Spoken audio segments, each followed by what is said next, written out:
Now that we've completed the first draft of content in our proposal, let's invite some coworkers to collaborate with us. Choose this Collaborate tab at the very top of your proposal. You will see a place to enter an email address and what level of permission you'd like to give that individual.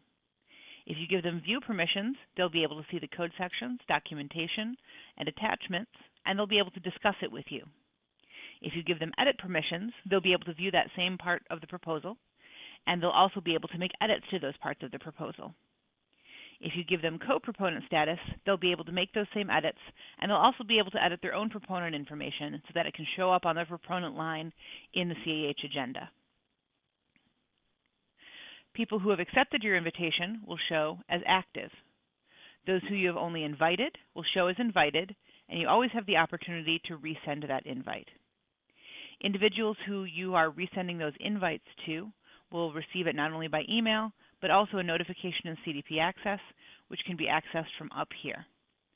Those notifications will stay in the system, and you may access them at any time, even if you're unable to receive the email from cdpACCESS. You may also change a proponent's permission at any time by simply changing it in the drop-down menu. Once you've invited everyone to collaborate, move to the Discussions tab. The Discussions tab is just like any other forum that you're used to. Create a new bit of content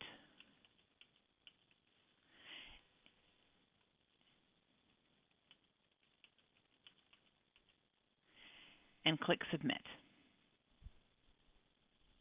You'll now see the subject on the left-hand column, and you'll see the content here. People can comment on this content, and it will thread so that you can see exactly what the conversation is. If you'd like to create a new subject matter, click that New button again,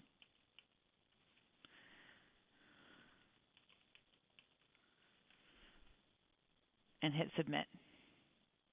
Now you'll see the multiple options here, and you can click on an individual topic to view the comments on that topic. If you have any problems with content that people are posting in this discussion section, please feel free to reach out to us at cdpACCESS@iccsafe.org. Please note that nothing in this discussion tab will be sent to ICC staff when you submit your proposal. These discussions are intended for use between you and your collaborators and are work product, not part of the final proposal. Now that you've collaborated, you can go to the Settings tab, and you have the opportunity to transfer ownership of your proposal. If you won't be able to attend the hearings, or someone else should be the primary proponent on your proposal, you can click Transfer Proposal Ownership and enter that user's MyICC email address. They must be an active user in cdpACCESS, which means they must have logged into cdpACCESS at least once to accept the transfer of proposal ownership. You may also delete your proposal here and enter your employer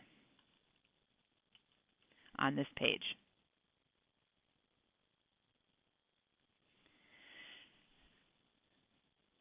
That concludes this tutorial as an overview of submitting proposals on cdpACCESS. If you have any further questions, please make sure to reach out to us at cdpACCESS@iccsafe.org or check iccsafe.org/cdpACCESS for the dates and times of further tutorials and webinars which are live and free to everyone using this product.